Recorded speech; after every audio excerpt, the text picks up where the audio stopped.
आज का जो भाग है वो है रोमियो की पत्री अध्याय नंबर 12 3 से लेकर 8 तक के पद। रोमियो की पत्री अध्याय नंबर 12 3 से 8, पेज नंबर 221। प्रभु का वचन यूं कहता है, ध्यान से कृपया बाइबल में देखिएगा। रोमियो की पत्री अध्याय नंबर 12 3 से 8।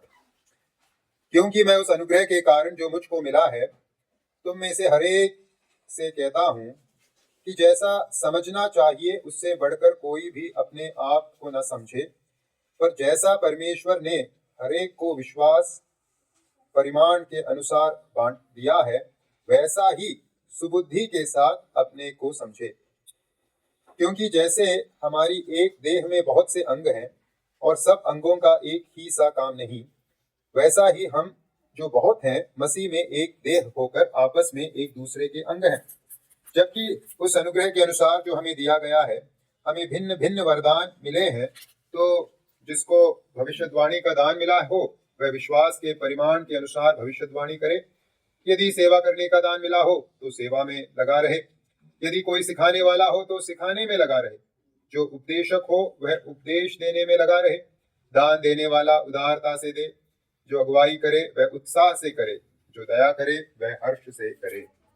प्रभु इन वचनों के माध्यम से हम सबसे बातें करें। प्रभु के नाम की महिमा हो।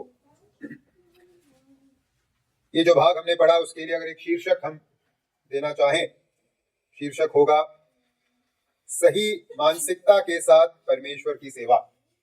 सही मानसिकता के साथ परमेश्वर की सेवा।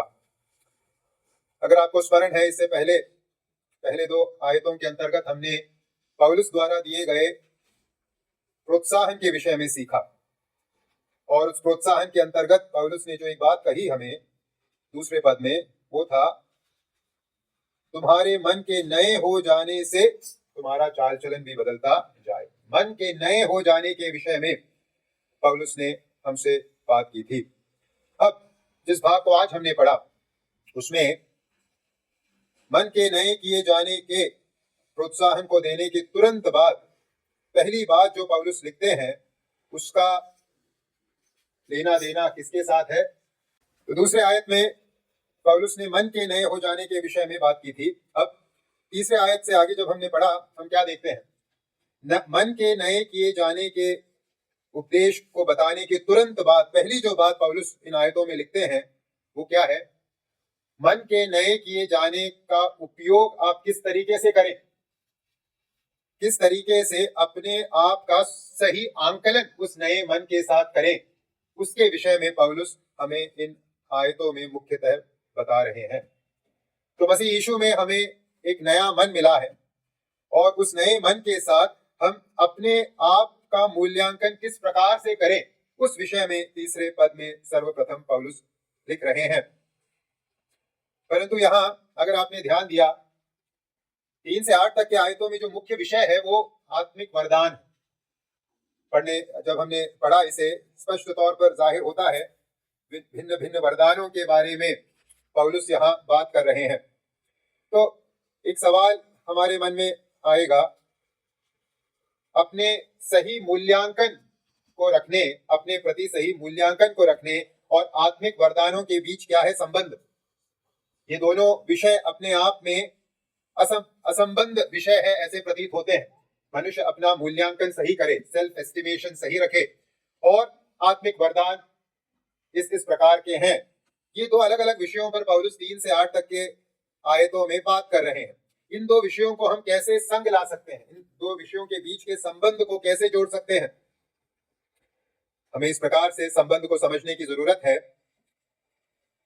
आत्मिक वरदानों के विषय में बात करने से पहले, आत्मिक वरदान मतलब एक आत्मिक आशीष जो प्रभु हर एक विश्वासी को देता है, उस आत्मिक आशीष के बारे में बात करने से पहले सर्वप्रथम पौलुस उस मानसिकता के बारे में बात करता है जिसके अंतर्गत हमें उन आत्मिक वरदानों को देखना है और उसे संभालना है। आशीषों के बारे में बात करने से पहले पौलुस हमें सिखा रहा है कि तुम आशीषों को किस दृष्टिकोण से देखो और तुम उस आशीषों को किस प्रकार से हैंडल करो। इसलिए सर्वप्रथम पौलुस बदले हुए मन के साथ नए किए गए मन के अंतर्गत एक सही आत्म अवलोकन करने के बारे में तीसरे आयत में बात कर रहा है।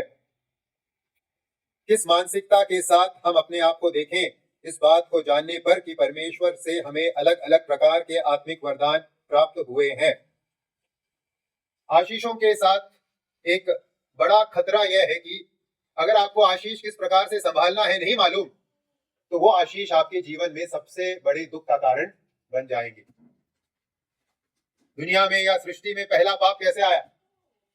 लूसीफर के बारे में सोचिए, एक उन्नत स्वर्गदूत कैसे शैतान बन गया? कारण है उसने अपने आशीषों को संभाल नहीं पाया। यहेजकेल की पुस्तक 28 के 14 और 17 आयत में हम पढ़ते हैं, जहां बाइबल शास्त्री है राय रखते हैं कि वहां लूसीफर के या शैतान के पाप के विषय में बात कही गई है। वहां हम देखते हैं किस प्रकार से शैतान ने अपने आप को, जो मूल्यांकन उसे अपने विषय में रखना चाहिए था, उससे अधिक बढ़कर समझा। यहेजकेल 28 के 14 और 17 में लिखा है, तू छाने वाला अभिषिक्त करूब था, मैंने तुझे ऐसा ठहराया कि तू परमेश्वर के पवित्र पर्वत पर रहता था, तू आग सरीखे चमकने वाले मणियों के बीच चलता फिरता था, इत्यादि। शैतान को पाप में गिरने से पहले उस उन्नत स्वर्गदूत को परमेश्वर ने अनेकों आशीषों को दिया हुआ था, लेकिन समस्या क्या हुई? ये उन्नत स्वर्गदूत उन आशीषों को संभाल नहीं पाया। और 17वें आयत में हम पढ़ते हैं, यहेजकेल 28 का 17 में, सुंदरता के कारण तेरा मन फूल उठा था और वैभव के कारण तेरी बुद्धि बिगड़ गई थी। मैंने तुझे भूमि पर पटक दिया और राजाओं के सामने तुझे रखा कि वे तुझको देखें। उन्नत करूब था, आशीषित करूब था, लेकिन वो अपने आशीषों को संभाल नहीं पाया।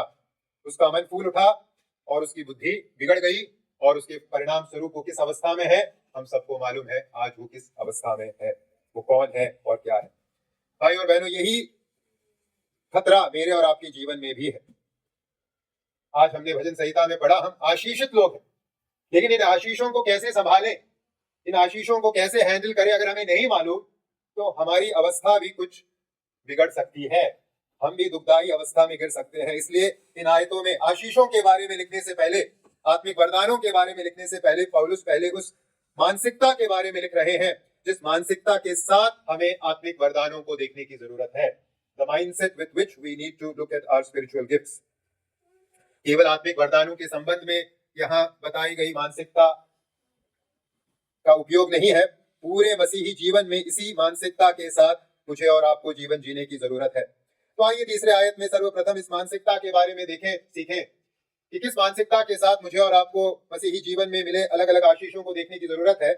और उसके बाद आगे के आयतों में आइए हम आत्मिक वरदानों के बारे में, उन आत्मिक आशीषों के बारे में कुछ बातों को सीखें जिसे पौलुस यहाँ बता रहे हैं। सर्वप्रथम तीसरे आयत में किस प्रकार की मानसिकता हमें मन के नए किए गए अवस्था के अंतर्गत रखने की जरूरत है, किस प्रकार का आत्म मूल्यांकन मुझे और आपको अपने विषय में रखने की जरूरत है। तीसरे आयत में पौलुस का उत्तर है, ऊंचे विचारों को अपने विषय में मत रखो, बल्कि सुबुद्धि के साथ अपने आप को समझो। ऊंचे विचारों को अपने विषय में मत रखो, परंतु सुबुद्धि के साथ अपने आप को समझो। Be not high minded but be sober minded. पौलुस तीसरे आयत में कहते हैं, जब हम अपने आप के विषय में सोचते हैं, अपने आप का मूल्यांकन करते हैं, हमें अपने आप को दो खतरों से बचाना है। हमें अपने आप को बहुत ऊंचा करके नहीं अपने विषय में सोचना है। ओवर एस्टिमेशन, मुझसे अच्छा, मुझसे बेहतर, मुझसे शानदार और कोई नहीं, ये खतरा है। और उसी के समान दूसरा खतरा है, मुझसे गया गुजरा, मुझसे बदतर और कोई व्यक्ति नहीं, लो सेल्फ एस्टिमेशन। दोनों खतरों से हमें अपने आप को बचाना है और सुबुद्धि के साथ, वास्तविकता के अनुसार हमें अपने विषय में समझना है। ये बात तीसरे आयत में पौलुस कह रहे हैं। देखिए, पाप के इस संसार में प्रवेश करने के परिणाम स्वरूप एक जो विश्वव्यापी असर जो मानव जाति के अंतर्गत हम देख सकते हैं, वो है पाप के संसार में आने के कारण मनुष्य स्वकेंद्रित हो गया, सेल्फ सेंटर्ड हो गया, स्वकेंद्रित। और ये जो स्वकेंद्रित प्रवृत्ति है पापमय मनुष्य के अंतर्गत, इसका जो प्रकटीकरण है, जो हम सामान्य तौर पर लोगों में देखते हैं, वो है मनुष्य अपने बारे में बहुत ऊंचे ख्याल रखता है। मनुष्य अपने विषय में कैसे ख्याल रखता है? बहुत ऊंचे ख्याल रखता है। वह अपने महत्व के बारे में, अपनी क्षमताओं के बारे में, अपने ज्ञान के बारे में, अपने हुनर के बारे में, अपने काबिलियत के बारे में बहुत ऊंचा सोचता है। ये मनुष्य के विषय में हम सामान्यतः इस संसार में देखते हैं। मैं उससे बेहतर हूं, ये जो सोच है, हमारा बच्चा उसके बच्चे से बेहतर है, मेरे संस्कार उसके संस्कार से बेहतर है, मैं बेहतर हूं, ये जो मूल्यांकन है, ये सामान्यतः हम मानव जाति के अंतर्गत देख सकते हैं। पापमय मनुष्य अपने बारे में यह विचारता है कि मैं सबसे बेहतर हूं, आई एम द बेस्ट। केवल इसी प्रकार से नहीं, ये जो स्वकेंद्रित सेल्फ सेंटर्ड प्रवृत्ति है मानव जाति के अंतर्गत जो पाप के कारण आई, वो केवल अपने विषय में ऊंचे ख्यालों को रखकर प्रकट नहीं करती, परंतु अपने विषय में दया की भावना रखकर भी प्रकट करती।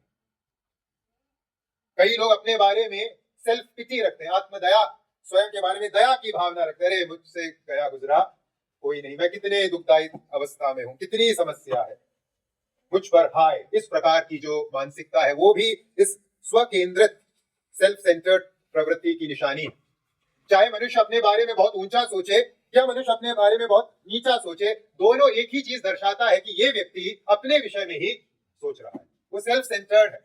या तो अपनी अच्छाई के बारे में सोच रहा है या अपने गए गुजरे होने के बारे में सोच रहा है। कुछ भी तरीके से देखिए, उसके सोच का केंद्र बिंदु कौन है? स्व, सेल्फ। और यही है पापमय मनुष्य की प्रवृत्ति, वो सेल्फ सेंटर्ड है, स्व केंद्रित है। और पौलुस उसी विषय में हमें यहां आगाह कर रहे हैं। जब हम प्रभु यीशु मसीह में विश्वास करके उद्धार पाए, ऐसा नहीं है कि हम इस स्वकेंद्रित प्रवृत्ति के खतरे से अपने आप को बचा लिए हैं अपने आप। ऐसा एक परिवर्तन अपने आप नहीं होता और नहीं हुआ है।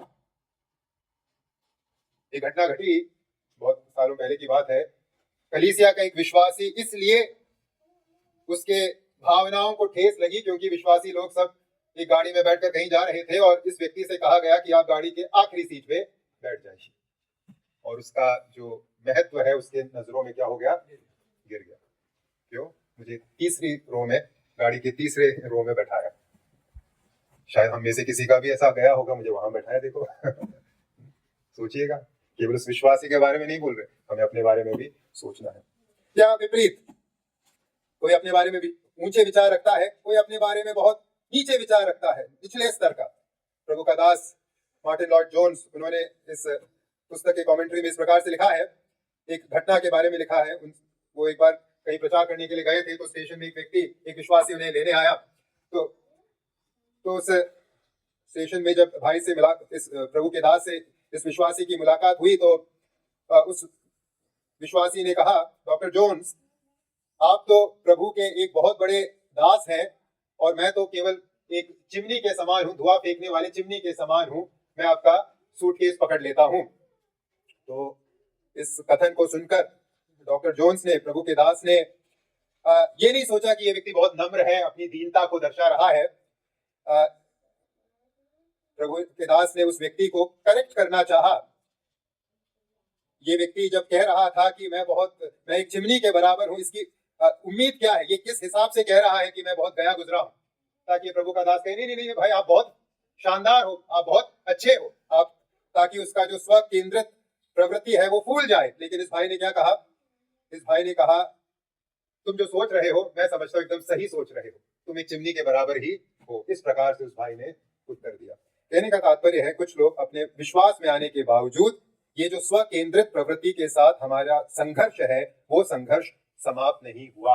हम में से कुछ लोग अपने बारे में बहुत ऊंचा सोचते हैं, मुझसे शानदार और कोई नहीं, अरे मैं सब कुछ जानता हूं। और हम में से कुछ लोग अपने बारे में इतना नीचा सोचते हैं कि मुझसे गया गुजरा और कोई नहीं। हमें इस खतरे से, आत्मिक खतरे से, या इस बिगड़े हुए मानसिकता से अपने आप को निकालना होगा। तो क्या है समाधान? पौलुस यहाँ तीसरे आयत के अंत में कहते हैं, क्या है, कैसी मानसिकता हमें रखनी है? सुबुद्धि के साथ अपने आप को समझें। बी सोबर माइंडेड, सुबुद्धि के साथ अपने आप को समझें। सुबुद्धि शब्द का क्या है अर्थ? यूनानी भाषा में सोबर के लिए जिस शब्द का इस्तेमाल यहाँ किया गया है वो है एक्यूरेट, मतलब जैसे है हम, हमें उसी तरीके से अपने बारे में सोचने की जरूरत है, न कम न ज्यादा, या वास्तविकताओं के अनुरूप हमें अपने बारे में सोचने की जरूरत है। जो सच्चाई है, जो वास्तविकता है, उसके अनुसार हमें अपने बारे में सोचने की जरूरत है। इन्फ्लेटेड नहीं होना चाहिए हमारी सोच अपने बारे में, फूले हुए सोच के साथ स्वयं के विषय में हमें नहीं जीना, ना ही जो है उससे भी कम करके अपने आप को दर्शाने की जरूरत है। वो ह्यूमिलिटी नहीं है, वो नम्रता नहीं है, वो एक बिगड़ी हुई मानसिकता है। तो यहाँ पौलुस हमसे कहते हैं, कलीसिया को स्मरण दिला रहे हैं, हमें अपने आप को बढ़कर, अपने आप को जैसे हम हैं उससे बढ़कर नहीं समझना, ना ही हमें अपने आप को जैसे है उससे कम करके समझना है, वो भी वहां इंप्लाइड है। फिर हमें अपने आप को कैसे समझना है? सुबुद्धि के साथ समझना है। जैसे जिस अवस्था में, जिस वास्तविकता के अंतर्गत प्रभु ने हमें रखा है, उस वास्तविकता के अंतर्गत हमें अपने विषय में समझने की जरूरत है। ना तो हम अतिशोक्तिपूर्ण रीति से अपने आप को देखें, ना ही हम अपने आप को कमतर करके आंकें। आइए हम इस प्रकार के एक सुबुद्धि के साथ अपने बारे में सोच रखें। अब सवाल उठता है, सुबुद्धि के साथ हम अपने आप को कैसे समझें? इसके लिए क्या करना होगा? सुबुद्धि के साथ अपने आप को कैसे हम समझें, या इस प्रकार के सुबुद्धि के सोच को हम अपने अंतर्गत, मानसिकता को अपने अंतर्गत कैसे विकसित करें? इन आयतों में पौलुस दो बातों को स्मरण रखने के लिए हमें जता रहे हैं। अगर हमें सुबुद्धि के सोच के साथ, मानसिकता के साथ अपने आप को आगे बढ़ाना है, पहली बात, अगर हमें सुबुद्धि चाहिए, सुबुद्धि की मानसिकता चाहिए, हमें क्या स्मरण रखना होगा? हमें यह स्मरण रखना होगा कि हमें ईश्वर ने कौन से आत्मिक वरदान दिए हैं। तीसरे आयत के अंतिम भाग में हमें यह स्मरण रखना होगा, प्रभु ने हमें कौन से आत्मिक वरदान दिए हैं। तीसरे आयत के अंतिम भाग में लिखा है, पर जैसा परमेश्वर ने हरेक को विश्वास परिमाण के अनुसार बांट दिया है, वैसे ही सुबुद्धि के साथ अपने को समझे। मतलब जिस विश्वास के परिमाण को हमने पाया है, उसके अनुसार हम जब अपने बारे में आंकलन करते हैं, वो है सुबुद्धि के साथ अपने आप को समझने से तात्पर्य। ये जो कथन है, इसे समझने में बाइबल शास्त्रियों को काफी कठिनाई होती है। क्या है इसका अर्थ कि विश्वास, परमेश्वर ने हरेक को विश्वास परिमाण के अनुसार बांट दिया है?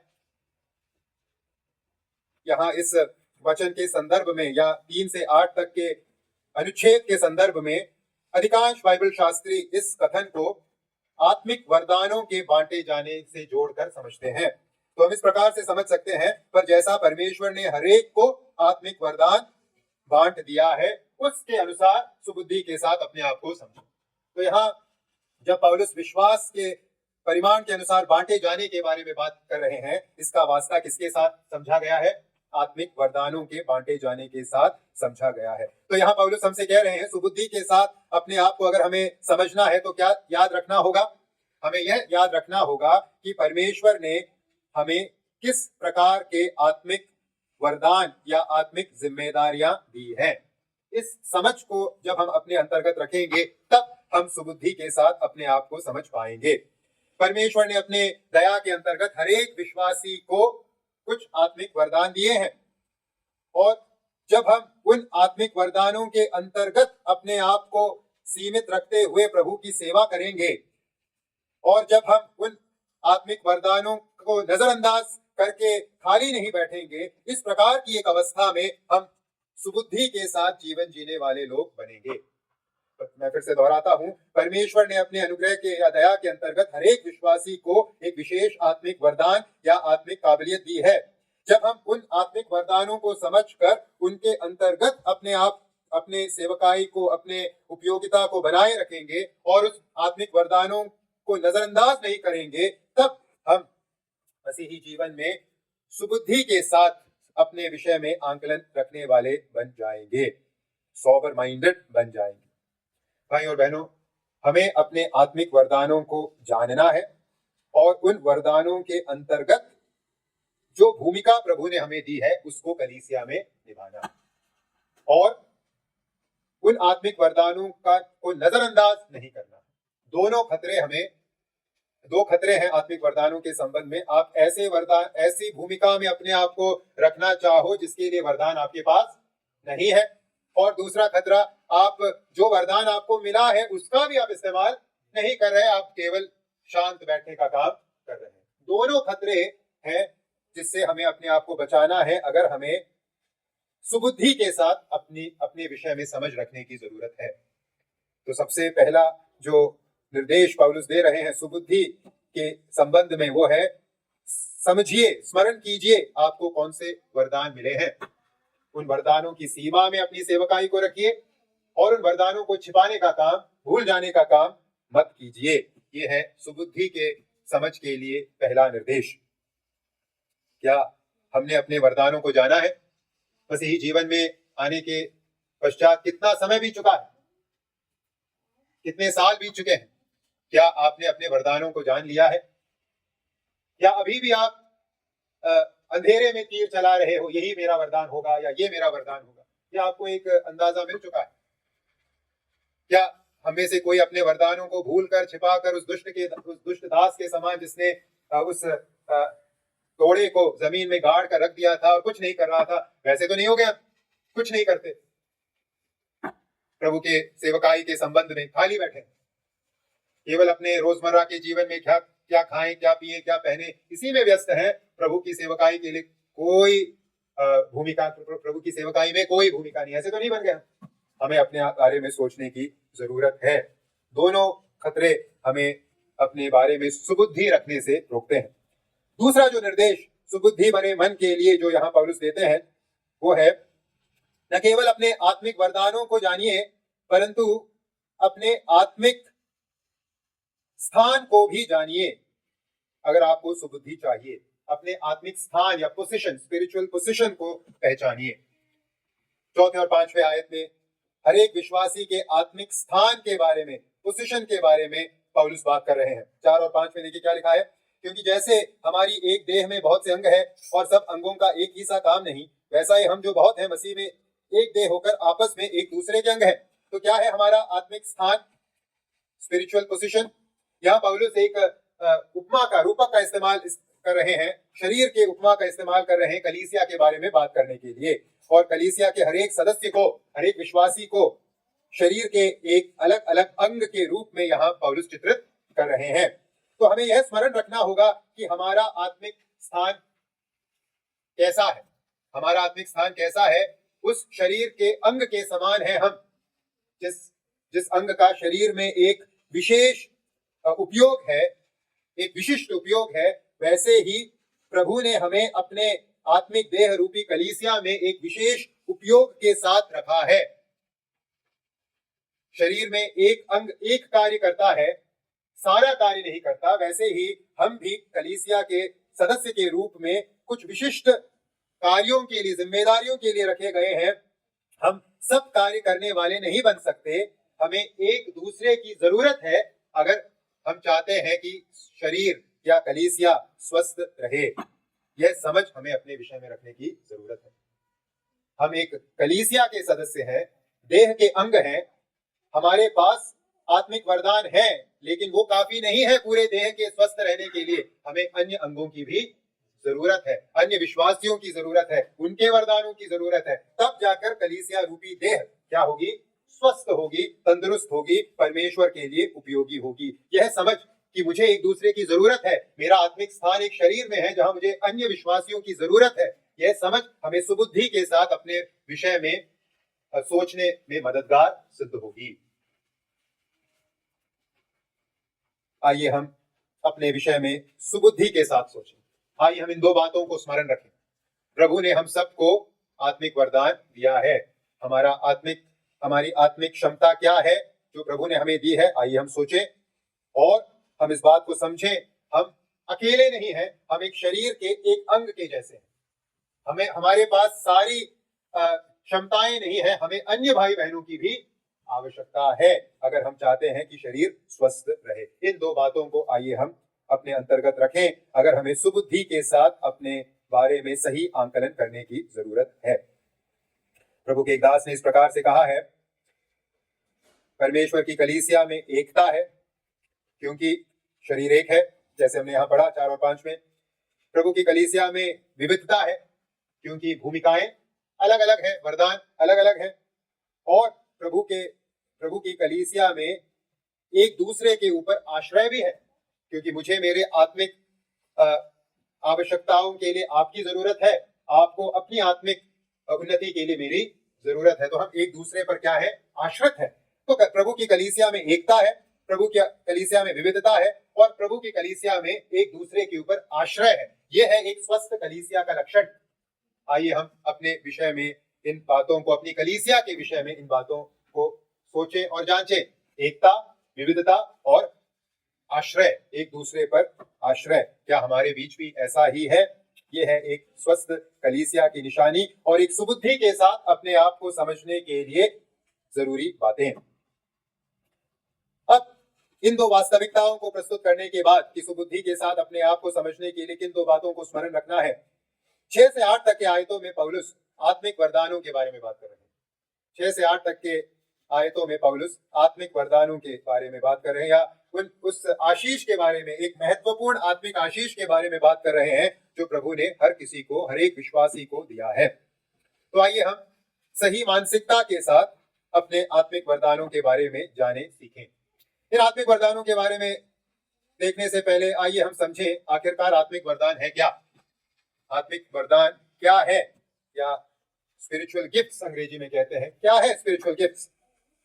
आत्मिक वरदान के बारे में हम न्यूनतम रीति से इस बात को कह सकते हैं, आत्मिक वरदान एक विशेष प्रतिभा है जो परमेश्वर अपने अनुग्रह के चलते हर एक विश्वासी को उसके उद्धार के समय देता है, ताकि वह ईश्वर की कलीसिया में विशेष योगदान देने के लिए तैयार किया जाए। मैं दोबारा दोहराता हूं, क्या है आत्मिक वरदान? आत्मिक वरदान एक विशेष प्रतिभा है जो परमेश्वर अपने अनुग्रह के अंतर्गत हर एक विश्वास करने वाले को उद्धार के समय देता है, ताकि वह कलीसिया में विशिष्ट योगदान देने के लिए तैयार किया जाए। तो आत्मिक वरदान परमेश्वर द्वारा हर एक विश्वासी को दी गई एक प्रतिभा है, एक क्षमता है, ताकि हम परमेश्वर की कलीसिया में विशिष्ट योगदान या भूमिका, जिसके लिए प्रभु ने हमें यहां रखा है, अदा कर सकें।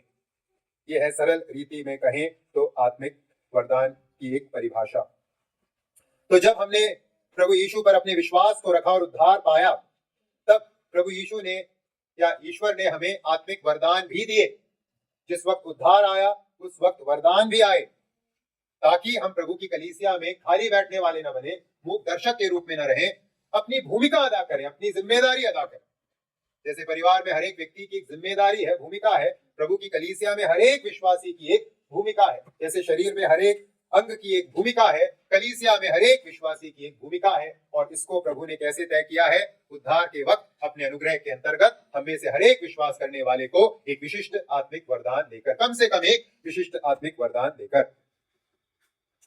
यहाँ इन आयतों में पौलुस 7 आत्मिक वरदानों को हमारे सम्मुख एक सैंपल के रूप में प्रस्तुत कर रहे हैं। अलग अलग व्यक्तियों को प्रभु अपने सर्वाधिकार के अनुसार, अपने अनुग्रह के अनुसार अलग अलग आत्मिक वरदान देते हैं, लेकिन हर एक को प्रभु ने दिया है। आइए अब हम इन आयतों में आत्मिक वरदानों के विषय में क्या क्या कहा गया है, पौलुस क्या क्या कह रहे हैं, सीखें। हम एक एक्सॉस्टिव स्टडी नहीं कर रहे, इन आयतों में आत्मिक वरदानों के बारे में जो बातें कही गई हैं उस पर आइए हम नजर फेरें। पहली बात, आत्मिक वरदानों के बारे में इन आयतों में जो हम सीख सकते हैं वो है, आत्मिक वरदान का स्रोत ईश्वर है और कारण अनुग्रह है। आत्मिक वरदान का स्रोत ईश्वर है और कारण अनुग्रह है। आयत 6 के पहले भाग में, जबकि उस अनुग्रह के अनुसार जो हमें दिया गया है। आत्मिक वरदानों के बारे में बात करते समय पौलुस की भाषा देखिए, उस अनुग्रह के अनुसार जो हमें दिया गया है। तो आत्मिक वरदानों का स्रोत ईश्वर है और कारण अनुग्रह है। जब हम पवित्र शास्त्र बाइबल के अन्य भागों को टटोलते हैं, बाइबल में त्रिएक परमेश्वरत्व के अंतर्गत तीनों को आत्मिक वरदानों से जोड़कर दर्शाया गया है। उदाहरण के लिए रोमियो की पत्री में इस अध्याय में परमेश्वर हमें आत्मिक वरदान दे रहे हैं ऐसा जताया गया है। लेकिन अगर आप इफिसियों की पत्री अध्याय नंबर 4 पढ़ेंगे, वहां आत्मिक वरदान देने का कार्य प्रभु यीशु कर रहे हैं। और अगर पहला कुरिन्थी का अध्याय नंबर 12 पढ़ेंगे, वहां आत्मिक वरदान देने का कार्य कौन कर रहा है? पवित्र आत्मा परमेश्वर कर रहे हैं। तो बाइबल में पिता भी, पुत्र भी, पवित्र आत्मा भी, तीनों आत्मिक वरदानों को देने का कार्य करते हैं। आत्मिक वरदानों का वास्ता त्रिएक परमेश्वर से है। त्रिएक परमेश्वर आत्मिक वरदान का स्रोत है। और कारण क्या है? त्रिएक परमेश्वर ने किस कारण के चलते आत्मिक वरदान दिया है, जैसे हमने छठे आयत में पढ़ा, जबकि उस अनुग्रह के अनुसार, अनुग्रह के चलते त्रिएक परमेश्वर ने हम सबको आत्मिक वरदान दिया है। अनुग्रह के चलते ये कार्य प्रभु ने हमें किया है, हमें हमारे जीवन में किया है। अनुग्रह मतलब जिसका लेना देना काबिलियत से नहीं, जिसका लेना देना प्राप्तकर्ता के किसी खूबी से नहीं है। अनुग्रह का मतलब एक ऐसी विशेषता जिसका वास्ता केवल और केवल देने वाले के साथ है, प्राप्त करने वाले के साथ नहीं है। तो आत्मिक वरदान परमेश्वर का अनुग्रह है, मतलब अनुग्रह से दिया गया, मतलब मेरी और आपके काबिलियत के कारण प्रभु ने हमें आत्मिक वरदान नहीं दिया। ऐसा ना सोचिएगा कि किसी के पास सिखाने का वरदान है तो बहुत आत्मिक होगा इसलिए ये सिखा रहा है, ये गलत फहमी है। ऐसी गलत फहमी ना पालिएगा। आत्मिकता को देखकर प्रभु ने वरदान नहीं दिया है। वरदानों का वास्ता केवल और केवल अनुग्रह से है, देने वाले के साथ है आत्मिक वरदानों का वास्ता, ईश्वर के साथ है आत्मिक वरदानों का वास्ता, मेरे और आपकी काबिलियत के साथ नहीं है आत्मिक वरदानों का वास्ता। इसलिए इस समझ के अंतर्गत हमें कैसा मनोभाव रखना है? अगर आत्मिक वरदान परमेश्वर से है और अनुग्रह के चलते हैं तो हम क्या न करें, अपने आत्मिक वरदानों के कारण या अपने आत्मिक भूमिका के कारण जो हम कलीसिया में अदा कर रहे हैं, किसी भी प्रकार का घमंड अपने अंतर्गत आने न दें। आपको मुझे जो भी प्रभु ने भूमिका दी है उसमें घमंड या प्राइड अपने विषय में बहुत गौरव महसूस करने की जरूरत नहीं। ये दया है, ये अनुग्रह है, ग्रेस मार्क है। कौन सा बच्चा ग्रेस मार्क पाके ढंडोरा पीटता है कि मैं पास हो गया? वो छुपाए रखता है ना कि ये अनुग्रह से मैं पास हुआ हूँ, ग्रेस मार्क से पास हुआ हूँ। तो आत्मिक वरदानों का इस्तेमाल करते समय हमेशा उस नम्रता को रखिए, क्योंकि मेरे और आपके काबिलियत के कारण हम ये काम नहीं कर रहे, केवल और केवल प्रभु के दया के कारण हम ये कार्य कर रहे हैं। तो आइए हम अपने बारे में ऊंचे ख्याल अपने आत्मिक वरदानों के कारण न रखें, हमेशा नम्रता के साथ अपना आकलन करें कि प्रभु ने मुझ जैसे गए गुजरे को भी इस कार्य के लिए चुना है। ऐसी एक मानसिकता आइए हम अपने विषय में रखें। दूसरी बात, आत्मिक वरदानों के बारे में इन आयतों में जो हम सीखते हैं, हम ये देखते हैं कि आत्मिक वरदान प्रभु ने हर एक विश्वासी को दिया है। आत्मिक वरदान प्रभु ने हर एक विश्वासी को दिया है। 5वें आयत में, रोमियो 12:5, यहाँ जैसे हमने ऑलरेडी देखा, पहले ही सीखा कि पौलुस कलीसिया को एक देह के रूप में प्रस्तुत कर रहे हैं और हम में से हर एक को उस देह के अंग के रूप में प्रस्तुत कर रहे हैं। तो जिस प्रकार से एक देह में अलग अलग अंग है, कलीसिया देह के माफिक है और हम मसीह के आत्मिक देह के अलग अलग अंग है। जैसे एक देह के अलग अलग अंगों की एक अलग अलग भूमिका है, वैसे ही हम में से हर एक जो प्रभु की कलीसिया के अंग है, हमारी एक भूमिका है। और उस भूमिका को प्रभु ने कैसे निर्धारित किया है? हम में से हर एक को कम से कम एक आत्मिक वरदान देकर। पहला कुरिन्थियों 12:11 में ये जो बात है कि हर एक को प्रभु ने, हर एक विश्वासी को प्रभु ने आत्मिक वरदान दिया है, और स्पष्ट हो जाता है। पहला कुरिन्थियों 12:11 में लिखा है, परंतु ये सब प्रभावशाली कार्य वही एक आत्मा कराता है, जिसे जो चाहता है वह बांट देता है। हिंदी में उतना अनुवाद स्पष्ट नहीं है, इंग्लिश में बहुत क्लियर है, dividing to every man severally as he will. हर एक को पवित्र आत्मा कम से कम एक दान बांटता है, अपने फैसले के अनुसार, अपनी इच्छा के अनुसार। तो किस किस के पास है आत्मिक वरदान कलीसिया में? हर एक नया जन्म प्राप्त किए, उद्धार प्राप्त किए प्रभु के बेटा बेटी के पास एक आत्मिक वरदान कम से कम है। इस बात को आइए याद रखें। तो क्या करें? अगर हम में से हर एक के पास कम से कम एक आत्मिक वरदान है तो क्या करें? सुबुद्धि के साथ उसका इस्तेमाल कीजिए। प्रभु ने आपको आत्मिक वरदान दिया है तो क्या करें? उसका इस्तेमाल कीजिए। फिर से उस दुष्ट दास के जैसे न बनिएगा जिसे मालिक ने तोड़े दिए और उसने क्या किया? उसने जाके जमीन में गाड़ कर अपने कार्यों में लगा रहा और वो वरदान, वो तोड़ा वहीं गड़ा रह गया। आइए हम में से कोई ऐसा न करे। कलीसिया आने जाने वाली जगह नहीं है। कलीसिया एक ऐसी जगह नहीं है जहां आप आइए, बैठिए और जाइए। क्या करूंगा मैं प्रभु की कलीसिया में? प्रभु की कलीसिया में मेरा क्या योगदान रहेगा? ये सवाल हमेशा अपने मन में रखिए। मैं क्या लेकर कलीसिया आ रहा हूं? कैसे मैं प्रभु के लोगों को आत्मिक प्रोत्साहन दूंगा? गीतों के द्वारा, वचन के द्वारा, हाल चाल पूछकर, प्रार्थना निवेदन पूछकर, क्या करके मैं एक दूसरे को प्रोत्साहन दे सकता हूं? इस सवाल के साथ कलीसिया आइए या कलीसिया में सेवकाई कीजिए। अपने आत्मिक वरदानों को जानिए और उसे प्रज्वलित कीजिए। दूसरा तीमुथियुस 2:6 में पौलुस कहते हैं दूसरा तीमुथियुस 1:6, इसी कारण मैं तुझे सुधि दिलाता हूं कि तू परमेश्वर के उस वरदान को जो मेरे हाथ रखने के द्वारा तुझे मिला है प्रज्वलित कर दे। प्रभु ने हमें आत्मिक वरदान दिया है, इसका मतलब ये नहीं है कि अपने आप उसका इस्तेमाल हो जाएगा। हमें अभ्यास करना होगा, हमें सक्रिय होकर उसका इस्तेमाल करना होगा। जितना हम अभ्यास करेंगे, जितना हम उसका इस्तेमाल करेंगे, उतना हम उसमें बेहतर होते जाएंगे। इसलिए सेवकाई के हर एक अवसर का इस्तेमाल कीजिए। खाली बैठने का समय नहीं है, प्रभु के लिए कुछ करने का समय है। इस मानसिकता के साथ अपने अपने आत्मिक वरदानों को समझिए और उसका इस्तेमाल कीजिए। हमें से हर एक को प्रभु ने कम से कम एक आत्मिक वरदान दिया है, तो हमें उसका इस्तेमाल करना है। और एक चेतावनी जो इस समझ के अंतर्गत हमें अपने अंतर्गत रखनी है वो है, अगर प्रभु ने हमें से हर एक को एक आशीष दी है तो प्रभु हिसाब भी मांगेंगे। प्रभु पूछेंगे, भैया मैंने तुम्हें ये दिया था, तुमने क्या किया? उस मालिक ने जैसे उन दासों से हिसाब मांगा, मैंने तुम्हें 5 तोड़े दिए, मैंने तुम्हें 2 तोड़े दिए, मैंने तुझे 1 तोड़ा दिया, तुमने किया क्या? हमसे भी हिसाब मांगेंगे, क्या किया? मैंने तुम्हें सिखाने का आशीष दिया था, मैंने तुम्हें प्रोत्साहन का आशीष दिया था, मैंने तुम्हें सेवा का आशीष दिया था, मैंने तुम्हें सुसमाचार सुनाने का आशीष दिया था, मैंने तुम्हें दया दर्शाने का आशीष दिया था, क्या किया तुमने उनके साथ? प्रभु हमसे एक दिन हिसाब मांगेंगे, क्योंकि हम में से हर एक के पास एक है। तो आइए इसका इस्तेमाल करें, वरना उस दिन जब सवाल पूछा जाएगा, लेखा लिया जाएगा, हमें काफी तकलीफें होगी। इसलिए आइए हम इस बात को स्मरण रखें, प्रभु ने हर एक विश्वासी को कम से कम एक आत्मिक वरदान दिया है। शरीर के हर एक अंग का एक काम है और कलीसिया के हर एक सदस्य का भी कम से कम एक काम है। अपना काम कीजिएगा, खाली मत बैठिएगा। तीसरी बात आत्मिक वरदानों के बारे में जो हम इन आयतों में देखते हैं वो है, कलीसिया में जो वरदान, आत्मिक वरदान प्रभु ने दिए हैं उसमें भिन्नताएं हैं। 6 आयत में, पहले भाग में ही, जबकि उस अनुग्रह के अनुसार जो हमें दिया गया है, हमें भिन्न भिन्न वरदान मिले हैं।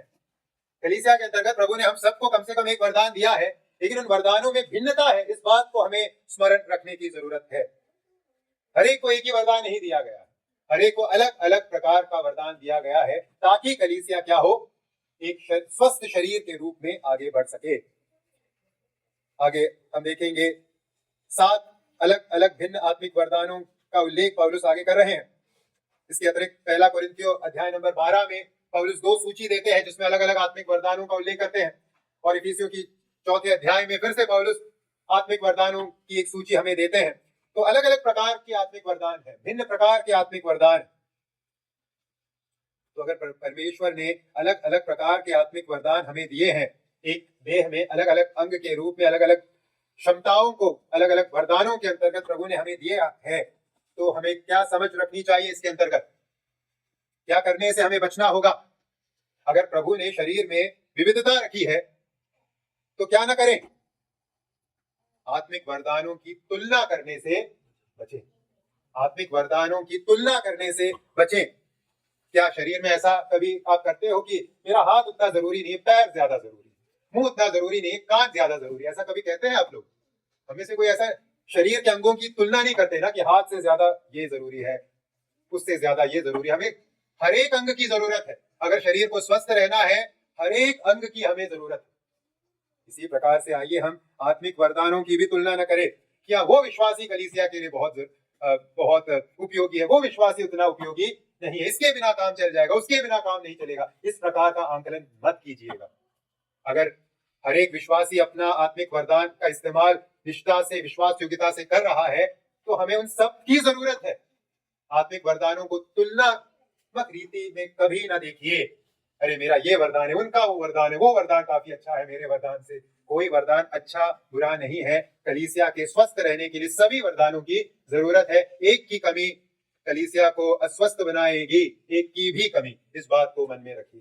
तो कभी भी वरदानों को तुलनात्मक रीति से, तुलनात्मक दृष्टिकोण से मत देखिएगा। ये कोई रिजल्ट नहीं है कि इसको 90% मिला है, उसको 95% मिला है। इस प्रकार की तुलना से अपने आप को बचाइए, क्योंकि प्रभु ने कलीसिया को स्वस्थ रहने के लिए, रखने के लिए भिन्न भिन्न प्रकार के वरदानों को हमें दिया है, और हमें इन सब की जरूरत है अगर हम चाहते हैं कलीसिया स्वस्थ रहे। चौथी बात वरदानों के बारे में यहाँ पौलुस हमसे जो हमें जो सिखाते हैं वो है, वरदानों का जो उद्देश्य है वो है कलीसिया का स्वस्थ रहना और तंदुरुस्त रहना। क्या है उद्देश्य जिसके चलते ये भिन्न भिन्न प्रकार के वरदान प्रभु ने अपने अनुग्रह से दिए हैं? कलीसिया का स्वस्थ रहना और कलीसिया का तंदुरुस्त रहना। फिर से चौथे और पांचवें आयत में देह का जो उपमा का इस्तेमाल पौलुस कर रहे हैं, देह में क्या, देह के स्वस्थ और तंदुरुस्त रहने के लिए क्या चाहिए? सभी अंग क्यों काम करते हैं? अपने खातिर या देह के खातिर? शरीर का हर एक अंग देह के खातिर काम करता है, अपने खातिर काम नहीं करता।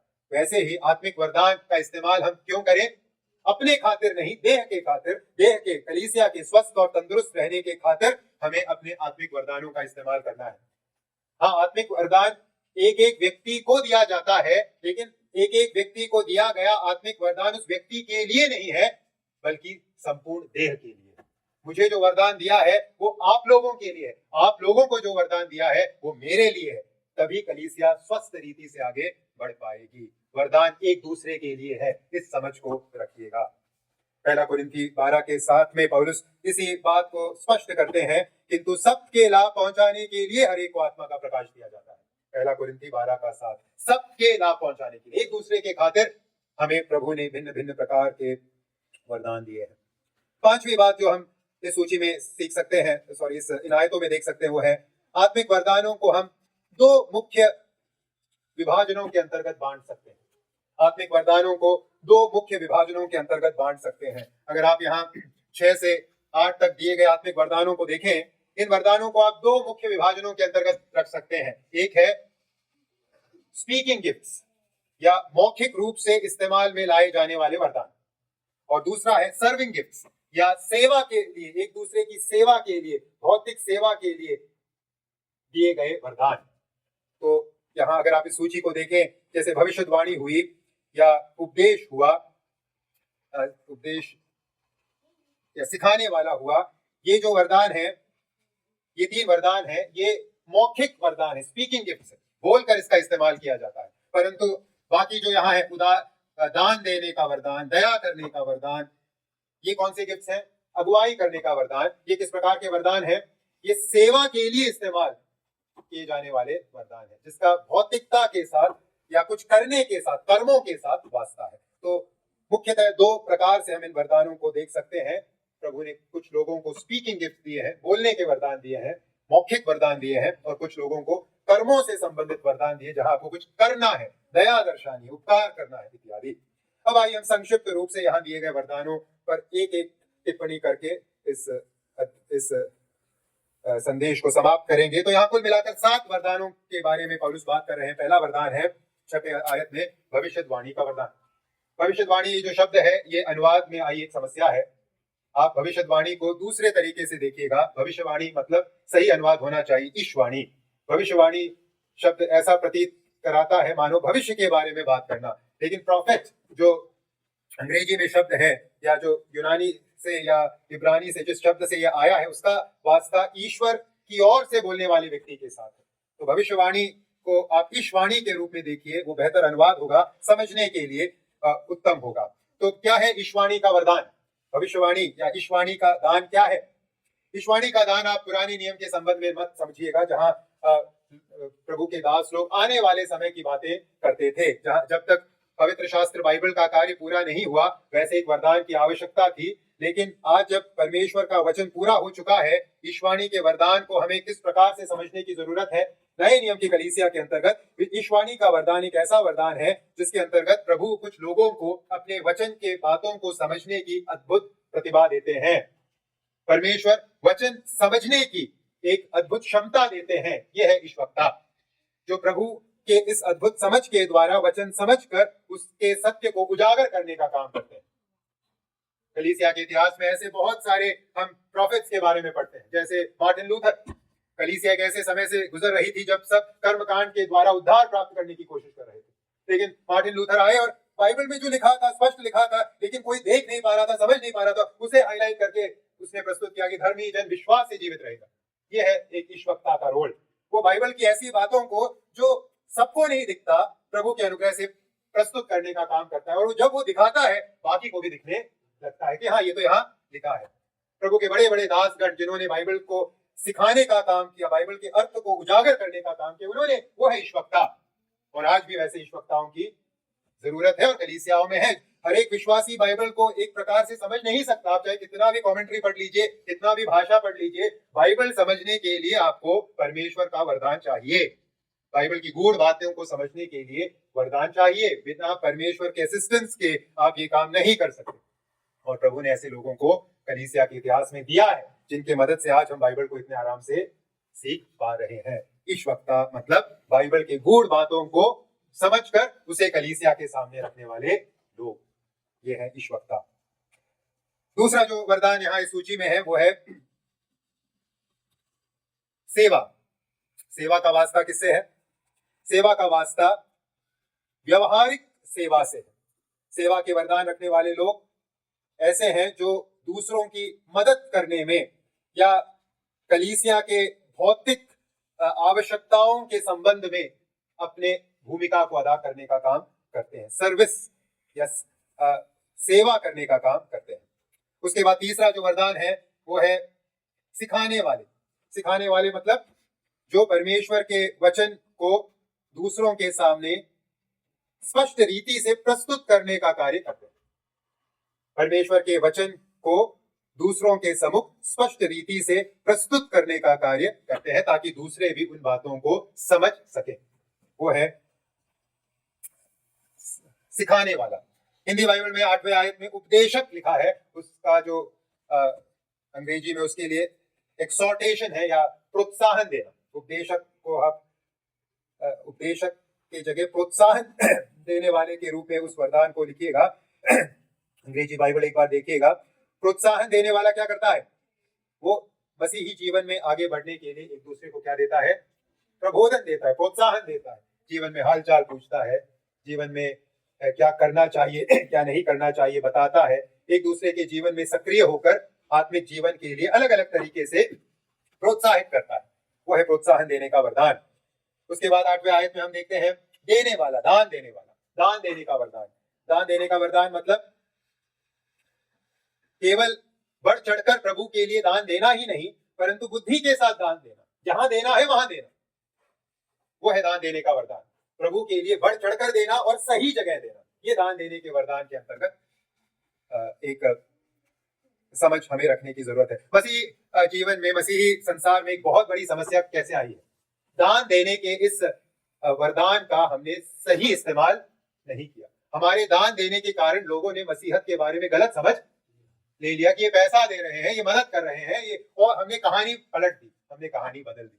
तो दान देने वालों की एक विशेषता है, उनके पास बुद्धि होती है कहाँ दान देना है, कैसे दान देना है और कितना दान देना है। साफ सी बात है, वो बढ़ चढ़कर भी दान देते हैं। उसके बाद 8वें आयत में हम पढ़ते हैं अगुवाई करने वाले। अगुवाई करने वाले मतलब जिन्हें प्रभु ने कलीसिया में चरवाहे की जिम्मेदारी सौंपी है, अगुवाई करने का काम, नेतृत्व संभालने का काम दिया है। वो एक समूह को मार्गदर्शन देने का काम करते हैं, लेकर चलने का काम करते हैं। और आखिर में हम पढ़ते दया दर्शाने वाले। दया दर्शाने का वरदान मतलब ऐसे लोग जिन्हें प्रभु ने क्षमता दी है कि वो जरूरतमंदों की, बीमारों की, कमजोरों की, आवश्यकता में पड़े लोगों की, वृद्धावस्था में पड़े लोगों की सुधि ले और उनके अंतर्गत भलाई के कर्मों को करके दया दर्शाने का काम करे। तो इस प्रकार से 7 आत्मिक वरदानों को यहाँ बताया गया है। किसी समय हम इसे और गहराई से वरदानों को सीखेंगे, परंतु आइए इस न्यूनतम समझ के साथ अपने वरदानों को जरूर समझने की कोशिश कीजिए। तो आज हमने क्या सीखा? हमने मानसिकता के बारे में सीखा। आइए हम सुबुद्धि के साथ अपने आप को समझें, अपने आप को ओवर एस्टिमेट न करें, अपने आप को बढ़ चढ़, अपने बारे में बढ़ चढ़कर न सोचें, आवश्यकता से अधिक और आवश्यकता से कम भी न सोचें। वास्तविकता के अनुसार अपने आप के बारे में हम सोचें। प्रभु ने जो क्षमताएं दी है, प्रभु ने जो शरीर के अंग के रूप में हमें रखा है, इस समझ के साथ हमें सुबुद्धि के साथ अपने बारे में समझने की जरूरत है। और इसके अलावा हमने आत्मिक वरदानों के बारे में सीखा। आइए हम इन बातों पर मनन करें और अपने वरदानों के प्रति जागरूक बने और उत्सुकता के साथ उसका इस्तेमाल करें और यह कलीसिया को स्वस्थ कलीसिया बनाने के लिए अपने योगदान को दें। प्रभु ऐसा करने में मेरी और आपकी सहायता करे। प्रभु का नाम महिमा पाए।